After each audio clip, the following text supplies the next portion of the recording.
여러분 안녕하십니까? 송삼룡입니다. 최근 정의당 장혜원 의원이 발의한 포괄적 차별금지법안이 전 국민이 크게 우려하는 가운데서 한국교회와 시민단체들이 앞장서서 입법 반대에 나서고 있는데요. 헌법을 전공하신 안창호 전 헌법재판관님을 초대하여 법리적으로 이 차별금지법안이 무엇이 문제이며 어떤 위헌적 요소가 있는지에 대해서 귀한 고견을 들어보겠습니다. 안창호 전 헌법재판관님 만나뵙게 돼서 반갑습니다. 예, 반갑습니다. 차별금지법안에 대해서 몇 가지 질문을 드리겠습니다. 포괄적 차별금지법이 지금 우리 사회에서 가장 큰 이슈 중에 하나로 떠오르고 있는데 아직 구체적으로 이 사안의 심각성에 대해서 잘 모르시는 국민들도 있을 것이라고 생각합니다. 포괄적 차별금지법에 대해 간단한 설명을 부탁드립니다. 예, 먼저 차별금지법에 보면은 성별, 성적 지향, 성별 정체성, 또 동성가족, 사상, 종교 또는 정치적 의견 등을 이유로 해서 공적이나 또는 사적 영역에 있어서의 개인이나 집단을 차별하는 행위를 금지하고 있습니다. 여기에서 방금 말씀드렸던 성별에는 단순한 남성과 여성만을 말하는 것이 아니라 기타 분류할 수 없는 성까지 말하고 있습니다. 또 성적 지향이라고 하는 것은 이성애, 동성애, 양성애 등 감정적, 호의적, 성적으로 깊이 이끌릴 수 있고 또 친밀하고 성적인 관계를 맺거나 맺지 않을 수 있는 개인의 가능성을 말한다. 이와 같이 지극히 주관적이고 개인적인 개념으로 접근을 하고 있습니다. 또 성적 정체성이라고 하는 것은 자신의 성별에 관한 인식과 표현을 말하고 자신과 타인이 인지하는 성이 일치 또는 불일치하는 성을 말한다. 이렇게 정의해 놓고 있습니다. 그렇기 때문에 제가 남성이라 하더라도 내가 여성으로 생각한다. 그러면 곧바로 여성으로 되고 또 나가서 오늘까지는 남성으로 생각했다가 내가 내일 여성으로 생각했다. 그럼 그 사람은 여성으로 취급해야 된다는 이런 법이 바로 차별금지법에서 차별을 금지한다고 하면서 그 차별 대상으로 정하고 있습니다.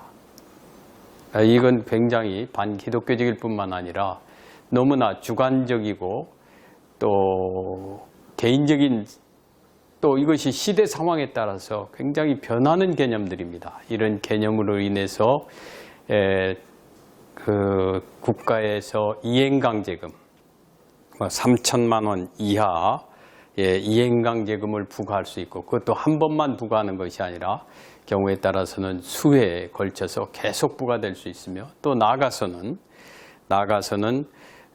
상대방의 손해액의 2배 내지 5배의 징벌적 배상금을 부과할 수 있게 되어 있습니다. 또 나아가서 이 법이 들어오면은 결국에는 우리 국민들의 법 감정과 법 의식의 변화를 초래하게 됩니다. 그러다 보면은 전국적으로는 명예훼손과 또 모욕에 의한 형사적인 처벌도 가능하게 되는 그런 법입니다. 그러면 결국 이 차별금지법안은 감정과 정서적인 문제를 넘어서 그 자체의 위헌적 요소를 찾아 법리적으로 맞설 수밖에 없습니다. 대한민국 헌법재판관님께서는 법리적인 차원에서 이 포괄적 차별금지법의 위헌적 요소들은 어떤 것이라고 보십니까? 우선 우리 민주사회에서 가장 소중하게 거론되는 기본권 중에 하나가 표현의 자유입니다. 표현의 자유에는 원칙적으로 우리 지난 헌법재판소에서 2002년도에 이런 말씀을 했습니다. 표현의 내용에 대한 규제는 원칙적으로 중대한 공익 실현을 위하여 불가피한 경우에 한해서 엄격한 요건 하에서 제한될 수 있다. 이렇게 얘기를 하고 있습니다. 더욱이 민주사회에서는 그 특정 영역에서 긍정적 평가는 허용하고 부정적 평가를 부인하는 소위 말해서 특정 관점에 의한 규제와 차별, 영어로 말하면은 viewpoint regulation 또는 discrimination을 이것은 원칙적으로 허용되지 않고 있습니다. 그런데 차별금지법은 평등실현이라는 명목으로 특정한 사항이나 사상이나 견해에 대해서 긍정적 평가만 할 수 있고 부정적 평가는 불가능하게 됩니다. 또 이것이 아까 말씀드렸듯이 굉장히 개인적이고 주관적인 개념에 의해서 좌우될 수 있고 그렇기 때문에 광범위하고 포괄적인 제한이 수반되고 있습니다.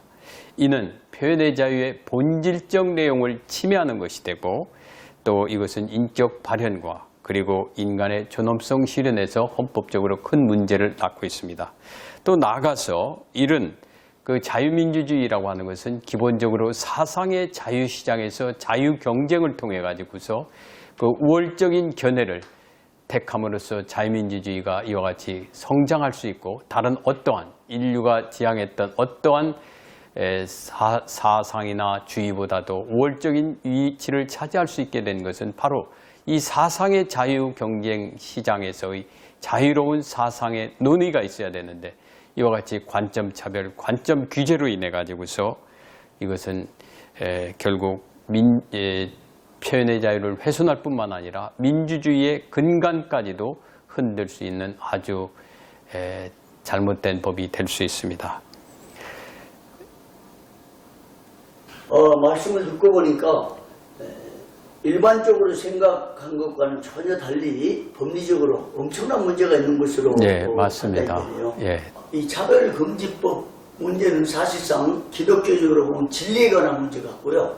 우리 대한민국 사회의 관점에서 보면 자유민주주의를 무너뜨리는 아주 중대하고 엄청난 일로 보여져요. 그런데 이 포괄적 차별금지법안이 시행되면 예상되는 문제에 대해서 차별금지법 찬성 세력들은 그것이 과장된 가짜뉴스라고 폄하를 하고 있습니다. 그러나 실제로는 이보다 더 엄청난 일들이 발생할지도 모른다는 생각이 드는데요. 우리가 미처 예상하지 못한 변수들은 주로 어떤 것들이 있는지 말씀해 주시면 좋겠습니다. 특히 우리 기독교에 있어서는 이 부분에 대해서 많이 문제가 될 수 있습니다. 기독교에서는 예를 들어서 기독교 방송 또는 언론이나 신학교에서 이제 성경에 따라 가지고서 이제 동성애 등에 대해서 비판할 수도 없습니다. 또 이 유물론에 기초한 공산주의 사상, 북한의 주체 사상 등에 대해서도 우리가 이제 비판을 할 수가 없게 됩니다. 또 교회는 성경에 반하는, 물론 뭐 일부 성경에 조금 반하는 그런 교단에서 뭐 그 괜찮다는 식의 얘기를 하는 사람도 있습니다만은 정통 우리 기독교단에 더군다나 성경 말씀에 구체적으로 동성애에 대해서 문제 삼고 있는데 이런 부분에 대해서 이를 찬성하는, 동성애를 찬성하는 목회자를 교회가 그 사람이 자기가 어플라이 했을 때 거절하면은 이것은 곧바로 차별금지법에 저촉될 수 있습니다. 또 교회에서 동성 결혼과 주례도 거부할 수 없습니다. 또 기독교 학교나 언론이나 복지시설 등에서도 교사나 직원을 채용할 때 기독교인이라든지 동성애자라든지 비기독교인이라든지 동성애자라든지 이슬람교인이라든지 이런 사람들에 대해서 또 채용을 거절할 수 없게 됩니다.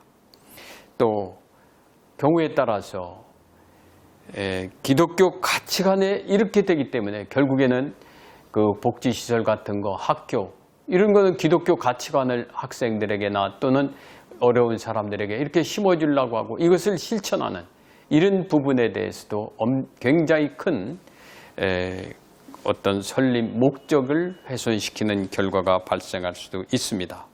또 동성애에 대해서 이런 관점 차별은 결국에는 동성애에 대해서 긍정적인 얘기만 하게 되거든요. 그러다 보니까 어떻게 되겠어요? 학교에서 특히 자라나는 어린이들을 보면은 학교에서 동성애의 좋은 얘기만 배우게 되고 부정적인 얘기는 못 배웁니다. 또 사회에 나가서 언론이 방송이나 신문이나 또는 SNS 같은 데서도 동성애의 좋은 얘기만 떠돌아다니게 돼 있어요. 그런 학생들이, 자라난 학생들이 교회에서 이거는 성경의 동성애에 대해서 반하는 설교라든지 이런 말씀을 들을 때 어떻게 느끼겠습니까? 오히려 성경을 구태의연하게 만들게 되고 또 성경에서 주장하는 이런 여러 가지 하나님의 말씀을 가치를 폄하시키게 됩니다. 결국에는 이 기독교의 교리를 우리 그 파타고니아의 외딴 섬과 같이 이상한 우리 기독교를 집단으로 만들고 또 우리 기독교를 반기독교적인 사회 분위기를 만들 수 있는 기독교인이라면 도저히 이거를 용납할 수 없는 그런 법입니다. 또 더 나아가서 말씀드린다고 하면은 이게 지금 우리 사회가 참 이상하게 흐르고 있는데 공산주의, 사회주의 이거는 우선 하나님의 말씀에 반합니다. 유물론에 기초하기 때문입니다. 또 이 사람들은 그야말로 인권을 침해하고 있습니다.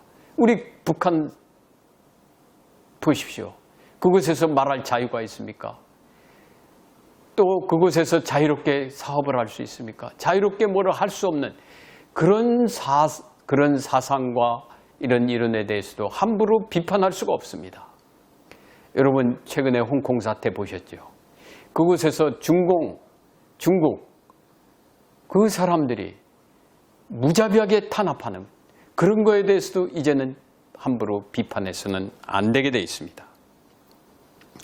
이런 것들이 이런 공중파라든지 신문이라든지 또 집회에서 함부로 비판하지 못하게 되고 그럴 뿐만 아니라 아까 말씀드렸듯이 어린이집, 유치원, 학교 이런 데서 방금 말씀드린 대로 어린이집이나 학교, 또 유치원에서도 이런 얘기를 이제 못하게 돼 있어요. 교회 이런 여러 가지 문제점들에 대해서 이렇게 되면 어떻게 되겠어요? 공산주의의 그 여러 가지 문제점과 모순점 이런 거를 이제는 우리가 배울 수 없는 세대가 될 수 있습니다.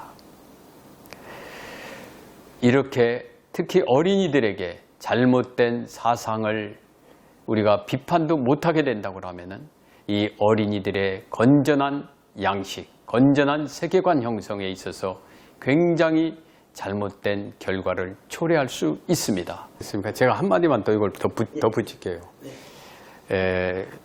그 막스의 후배들이죠.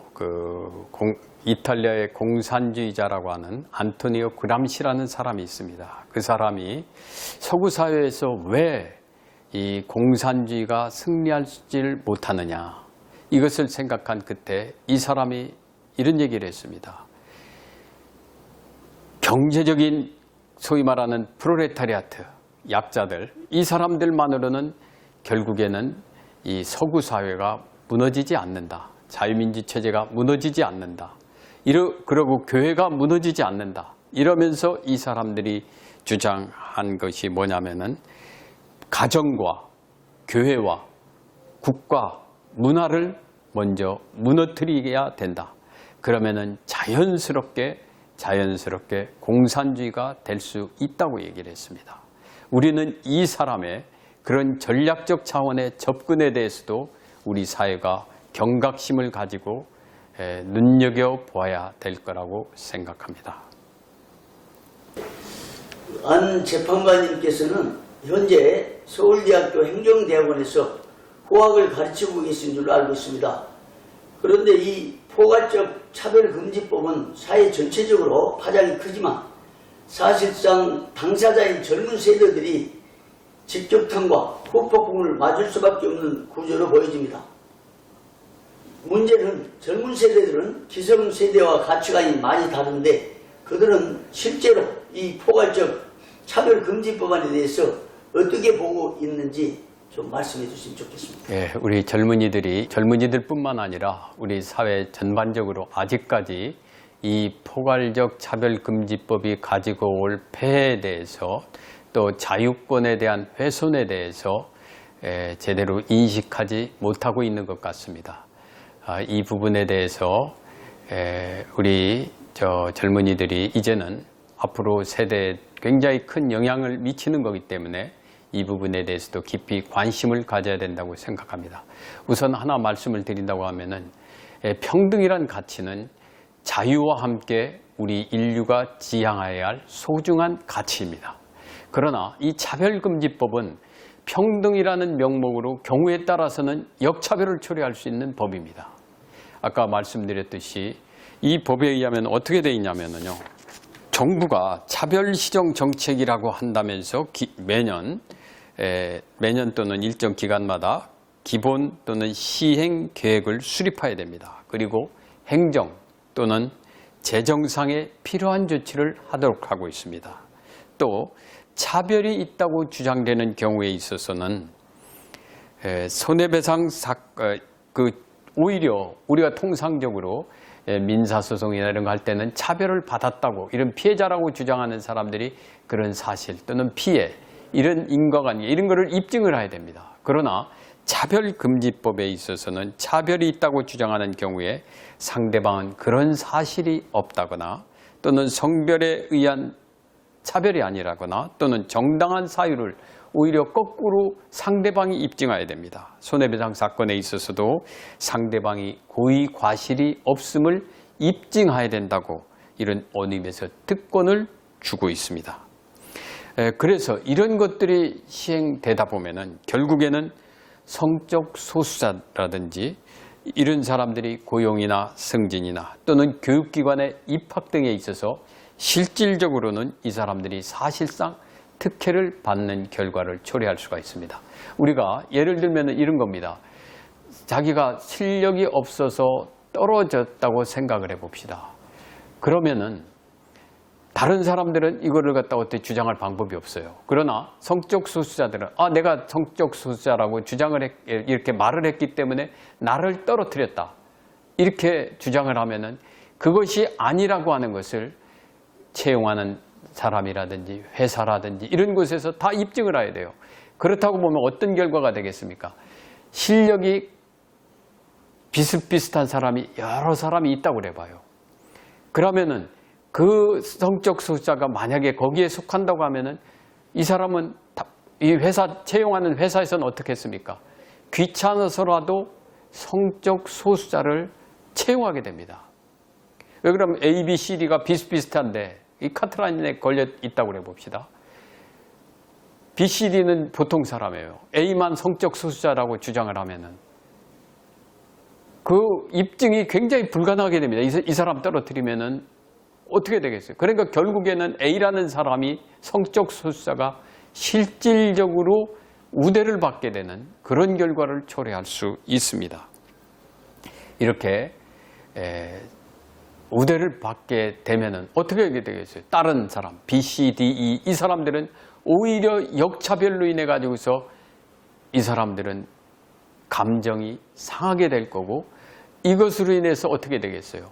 자기의 정체성 이런 것들에 대한 강한 그 사회에 대한 불만까지도 이게 연결되거든요. 결국에는 감정과 감정의 대립을 초래해서 사회 갈등을 굉장히 야기할 수 있는 굉장히 위험한 법입니다. 이런 법이 그렇게 쉽게 들어와서는 우리 사회에 들어와서는 안 된다고 저는 생각을 합니다.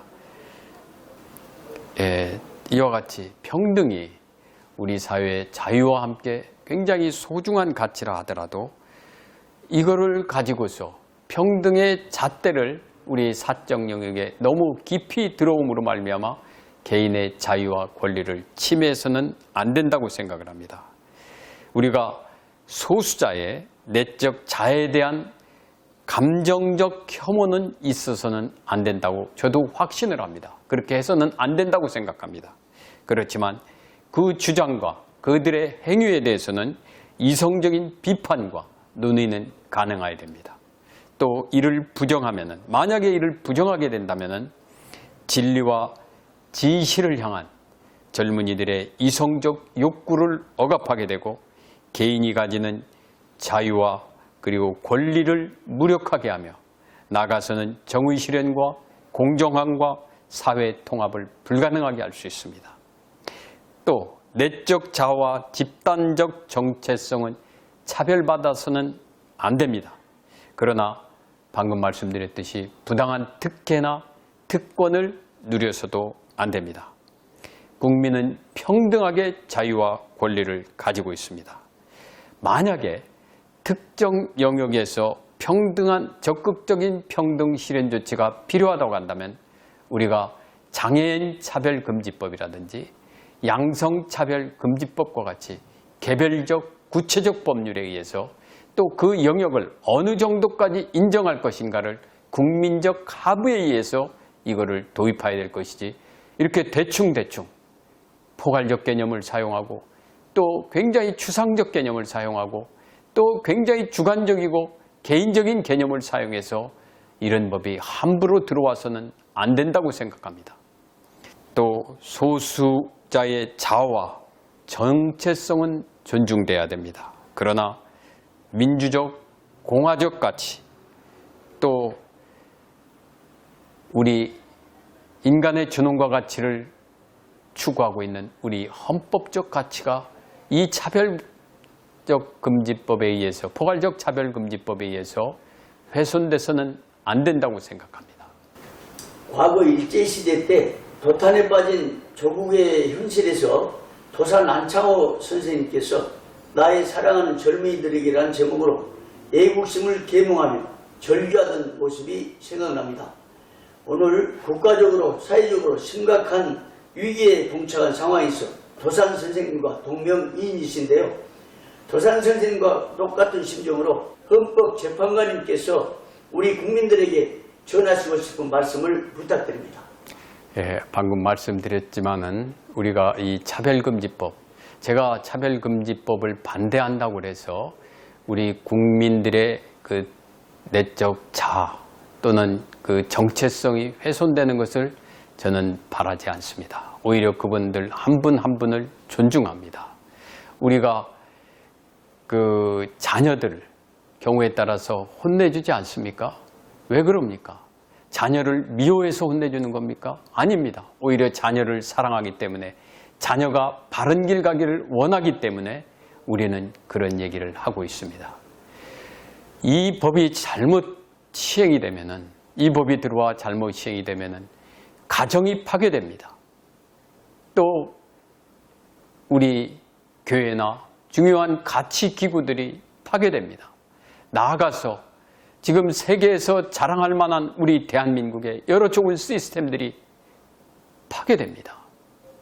여러분, 이 코로나19 사태, 이 대한민국이 여태까지 일어났던 의료체계 시스템의 성공의 결과입니다. 이런 것들이 잘못 저런 것들이 들어옴으로 말미암아 이 국가가 파괴되고 이로 인하여 우리가 질병으로부터도 자유로울 수 없게 되는 결과를 초래합니다.